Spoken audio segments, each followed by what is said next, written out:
un spécialiste de la Syrie, explique les arrière-plans de l'attaque au gaz toxique.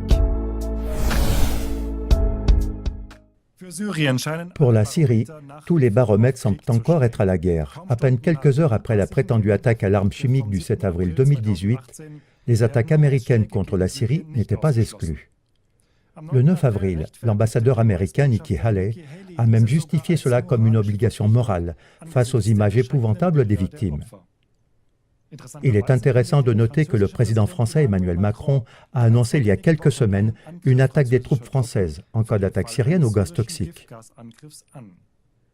Des menaces de guerre extrêmes, même si le secrétaire général des Nations Unies, Antonio Guterres, a déclaré le 9 avril que les Nations Unies n'étaient pas en mesure de confirmer les rapports des rebelles et des casques blancs concernant l'attaque à l'arme chimique contre Douma. Il a demandé la tenue d'une enquête indépendante. L'ambassadeur syrien à l'ONU, Bachar al-Zafari, a commenté ainsi les menaces de guerre lors de la réunion du Conseil de sécurité de l'ONU à New York le 10 avril. Les États-Unis, la Grande-Bretagne et la France ne veulent pas la fin de la guerre dans la région. L'expert allemand en géopolitique et spécialiste de la Syrie, le professeur Günther Meyer, de l'Université de Mayence, a eu quelques minutes pour présenter sa façon de voir l'attaque au gaz toxique dans le magazine de la mi-journée de la chaîne ARD le 10 avril. Comme l'a souligné CLA TV dans l'émission du 11 avril, les principaux médias ont laissé la parole aux deux parties afin de paraître impartiaux et crédibles. En y regardant de plus près, il s'avère être des médias bellicistes et non neutres. Contrairement au ton général du programme, le professeur Meyer a résumé comme suit les résultats de ses recherches dans le magazine ARD de la mi-journée. Tous les films horribles et affreux que nous avons vus depuis dimanche au sujet de l'utilisation présumée d'armes chimiques à Douma ont été faits par les casques blancs.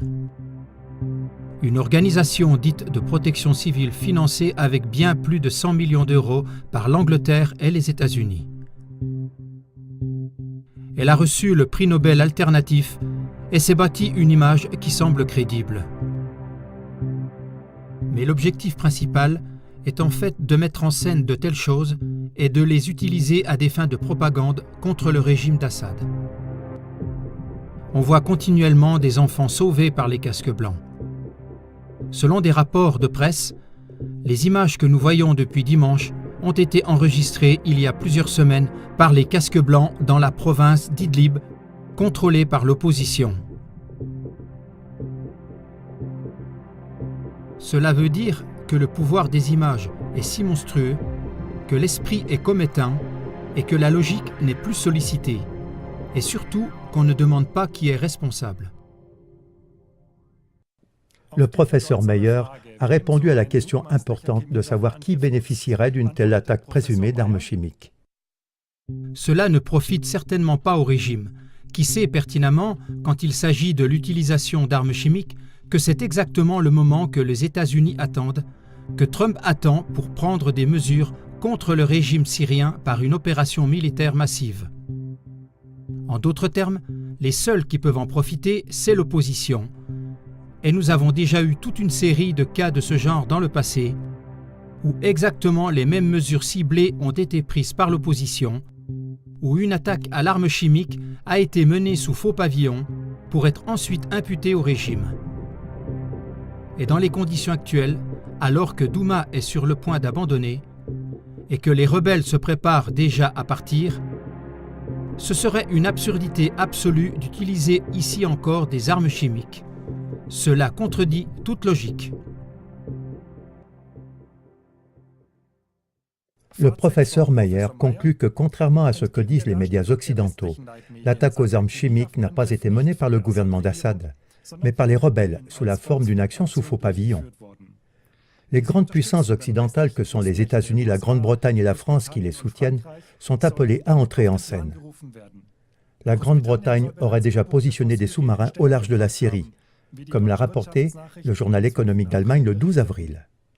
Le 11 avril, la formation de porte-avions USS Harry S. Truman a quitté la côte est des États-Unis pour se rendre au Moyen-Orient, de même que la frégate allemande Essen, spécialisée dans la défense antiaérienne. Ces grandes puissances veulent forcer le président Assad, légitimement élu par le peuple syrien, à démissionner en faveur d'un président entièrement soumis aux USA. Ils veulent aussi mettre en place une nouvelle répartition des terres syriennes, comme nous l'avons montré dans notre émission « Syrie, l'impérialisme américain au nom de la lutte contre le terrorisme ». Dans le cas de la Syrie, gardez un regard critique sur les reportages des médias occidentaux, surtout si on désigne des coupables sans avoir de preuves, et qu'avec des images chargées d'émotions, on justifie l'entrée en guerre des superpuissances occidentales en disant que c'est une solution humanitaire plausible.